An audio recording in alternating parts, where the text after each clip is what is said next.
Assalamualaikum warahmatullahi wabarakatuh. Kami dari kelompok 4 yang beranggotakan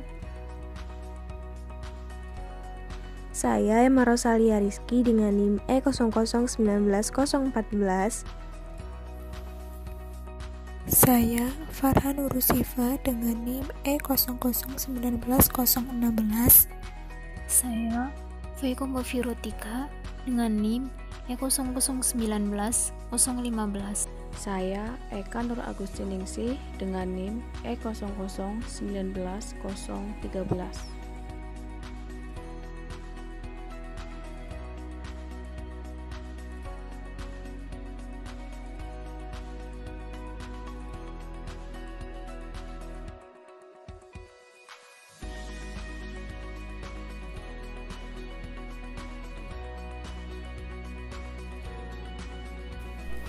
Menurut Jai dan Kirana tahun 2002, aspirin merupakan nama lain dari asam asetil salisilat yang memiliki peranan sangat besar dalam bidang farmasi, yaitu sebagai obat yang berkhasiat antipiretik dan analgesik. Aspirin adalah asam organik lemah yang unik di antara obat AINES dalam asetilasi dan juga inaktivasi siklooksigenase irreversibel. Lain termasuk salisilat semuanya menghambat siklooksigenase irreversibel. Aspirin cepat dideasetilasi oleh esterase dalam tubuh, menghasilkan salisilat yang mempunyai efek antiinflamasi, antipiretik, dan analgesik. Suatu derivat difluorofenil asam salisilat tidak dimetabolisme menjadi salisilat dan karena itu menyebabkan intoksikasi salisilat. Menurut Austin tahun 1984, kristalisasi adalah pemisahan bahan padat berbentuk kristal dari suatu larutan atau suatu lelehan. Di samping untuk pemisahan bahan padat dari larutan, kristalisasi juga sering digunakan untuk memurnikan bahan padat yang sudah berbentuk kristal. Proses pemurnian ini disebut kristalisasi ulang atau rekristalisasi. Jika suatu larutan senyawa tersebut dijenihkan dalam keadaan panas dan kemudian didinginkan, senyawa terlarut akan berkurang kelarutannya dan mulai mengendap, membentuk kristal yang murni dan bebas dari pengotor. Kemurnian zat ini disebabkan oleh pertumbuhan kristal zat terlarut, sehingga zat-zat ini dapat dipisahkan dari pengotornya. Menurut Austin tahun 1984, rekristalisasi adalah pemisahan bahan padat berbentuk kristalin. Seringkali senyawa yang diperoleh dari hasil suatu sintesis kimia memiliki kemurnian yang tidak terlalu tinggi. Untuk memurnikan senyawa tersebut, perlu dilakukan rekristalisasi. Untuk merekristalisasi suatu senyawa, kita harus memilih pelarut yang cocok dengan senyawa tersebut. Setelah senyawa tersebut dilarutkan ke dalam pelarut yang sesuai, kemudian dipanaskan sampai semua senyawanya larut sempurna. Apabila pada temperatur kamar, senyawa tersebut telah larut sempurna di dalam pelarut, maka tidak perlu lagi dilakukan pemanasan. Pemanasan hanya dilakukan apabila senyawa tersebut belum atau tidak larut sempurna pada keadaan suhu kamar. Salah satu faktor penentu keberhasilan proses kristalisasi dan rekristalisasi adalah pemilihan zat pelarut. Menurut Austin tahun 1984, proses pembentukan kristal itu sendiri terdiri dari 2 tahap. Tahap pertama adalah nukleasi primer atau pembentukan inti, yaitu tahap di mana kristal mulai tumbuh namun belum mengendap. Tahap ini membutuhkan keadaan superjenih dari zat terlarut.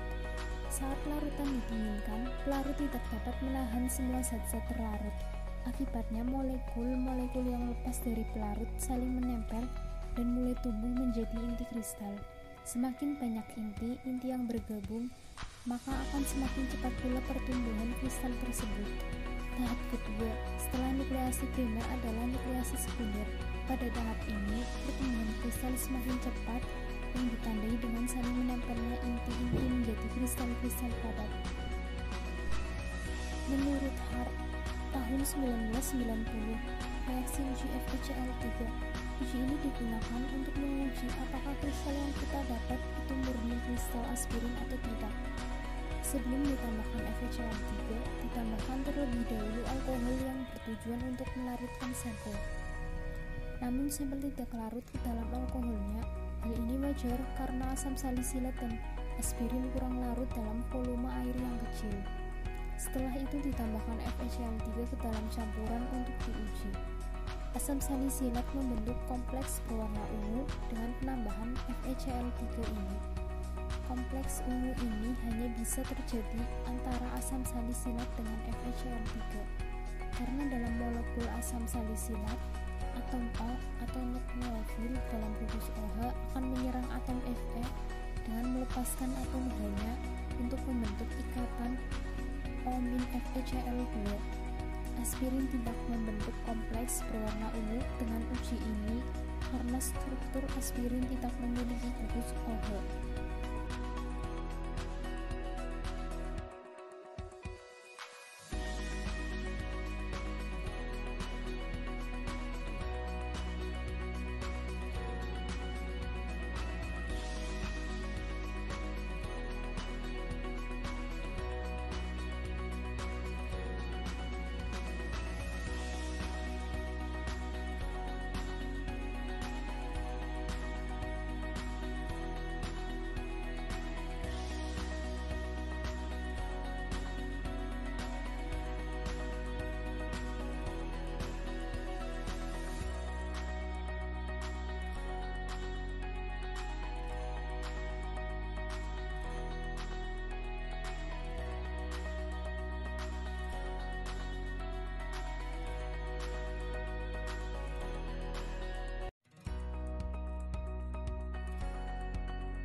Pada praktikum kali ini dilakukan 3 kali uji, yaitu uji sintesis aspirin, uji rekristalisasi, dan uji kualitatif kristal aspirin.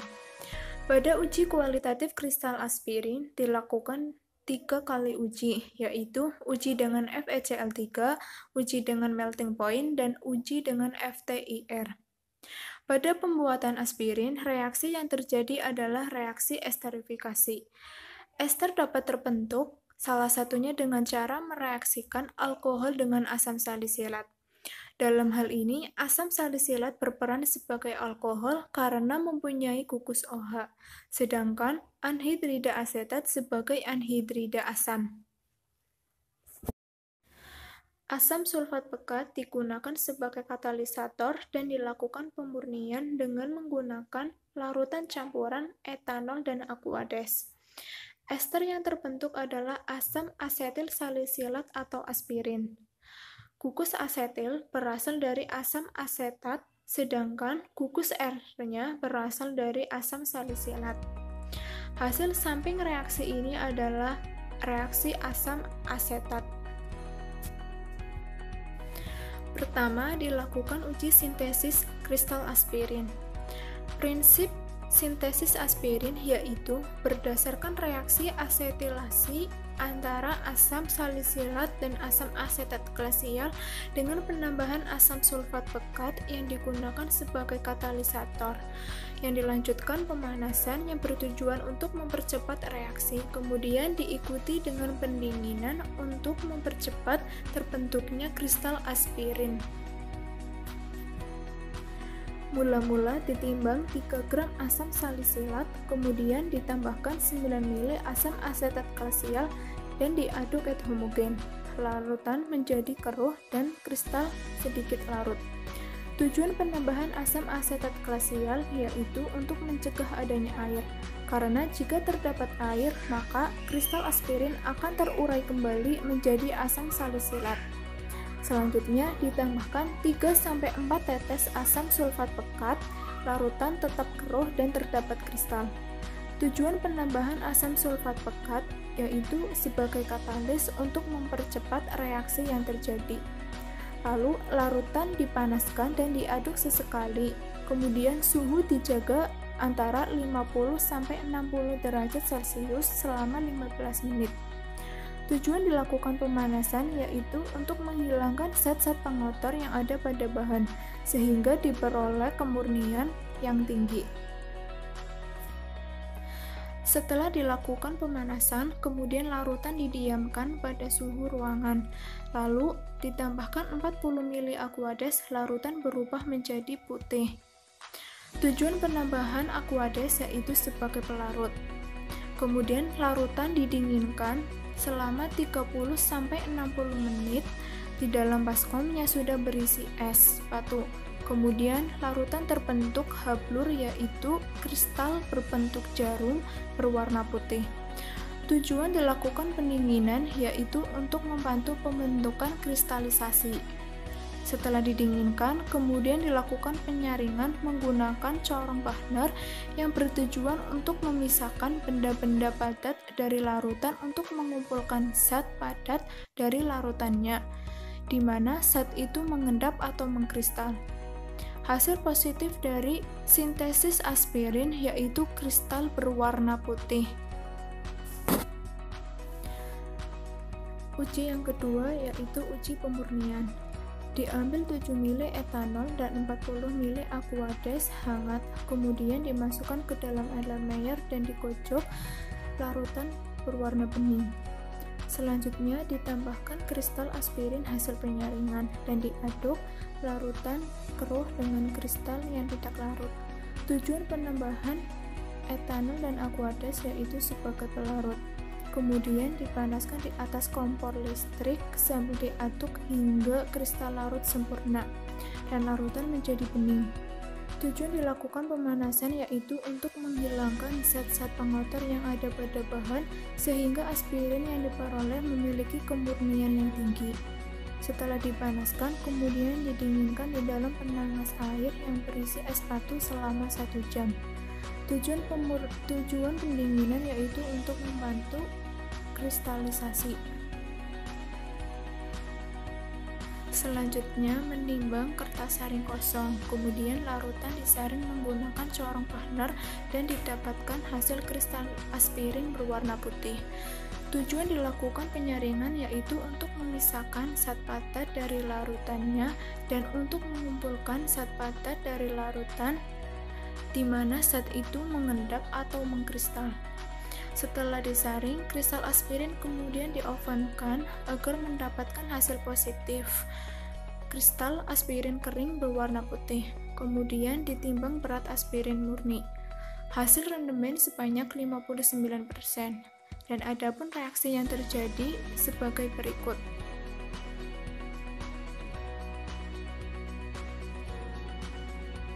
Setelah melakukan rekristalisasi, selanjutnya dilakukan uji organoleptis terhadap kristal aspirin. Diperoleh hasil aspirin memiliki bentuk kristal mengkilap seperti jarum, berwarna putih, dan berbau khas asam. Selanjutnya dilakukan perhitungan rendemen. Sebelum menghitung rendemen, kita terlebih dahulu menghitung berat kristal aspirin murni dengan cara mengurangkan berat kertas saring plus kristal dikurangi dengan berat kertas saring kosong yang telah ditimbang sebelumnya. Diketahui sebelumnya bahwa berat kertas saring plus kristal seberat 3,49 gram dan berat kertas saring kosong seberat 1,1 gram.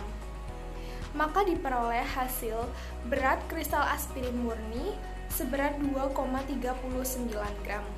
Setelah didapatkan berat kristal aspirin murni, maka kita dapat menghitung persen rendemen dengan cara persen rendemen sama dengan berat kristal dibagi dengan berat teoritis dikalikan 100%. Berat kristal dapat kita ketahui sebelumnya, yaitu seberat 2,39 gram dan berat teoritis aspirin seberat 3,913 gram. Maka diperoleh hasil persen rendemen sebesar 61,07%.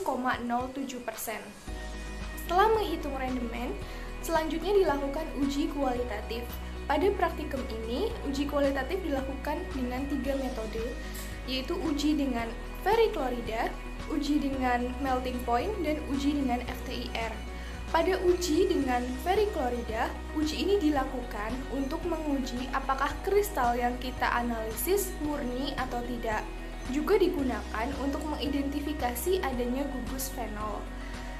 Pada uji feriklorida, langkah yang pertama kali dilakukan adalah dengan mengambil kristal kemudian diletakkan di atas kaca arloji, selanjutnya ditetesi dengan larutan feriklorida 0,1 m sebanyak 3-4 tetes. Kemudian kristal akan mengalami perubahan warna dari yang semulanya putih menjadi ungu. Hal tersebut menunjukkan hasil yang positif karena sesuai dengan literatur bahwa aspirin jika direaksikan dengan feriklorida maka akan menghasilkan warna ungu yang menandakan adanya aspirin. Selanjutnya pada uji melting point, uji ini dilakukan untuk mengidentifikasi apakah titik leleh kristal yang dianalisis sesuai dengan titik leleh aspirin berdasarkan literatur. Pada uji melting point ini diperoleh titik leleh kristal yang dianalisis sebesar 160 derajat Celcius, sedangkan pada literatur aspirin memiliki titik leleh 135 derajat Celcius. Hal tersebut menunjukkan hasil yang negatif karena membuktikan bahwa kristal yang dianalisis itu bukan merupakan aspirin tetapi asam salisilat, karena asam salisilat memiliki titik leleh 159 sampai 160 derajat Celcius. Selanjutnya pada uji dengan menggunakan FTIR. FTIR adalah sebuah teknik untuk memperoleh spektrum inframerah dari penyerapan atau emisi zat padat, cair maupun gas.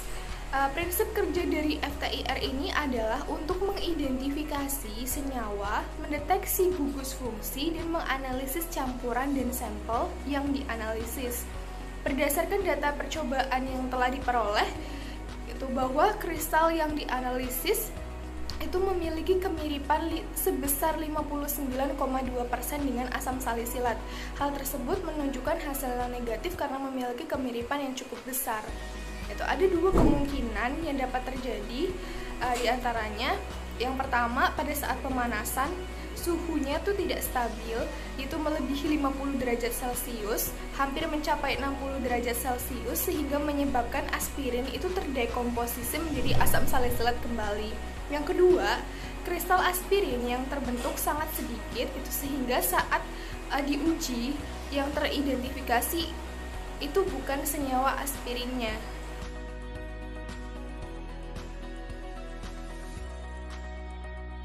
Pada praktikum kali ini dapat disimpulkan bahwa sintesis kristal aspirin didapatkan hasil kristal aspirin kasar berwarna putih, dan pada hasil rekristalisasi didapatkan kristal aspirin kering seperti jarum berwarna putih mengkilap.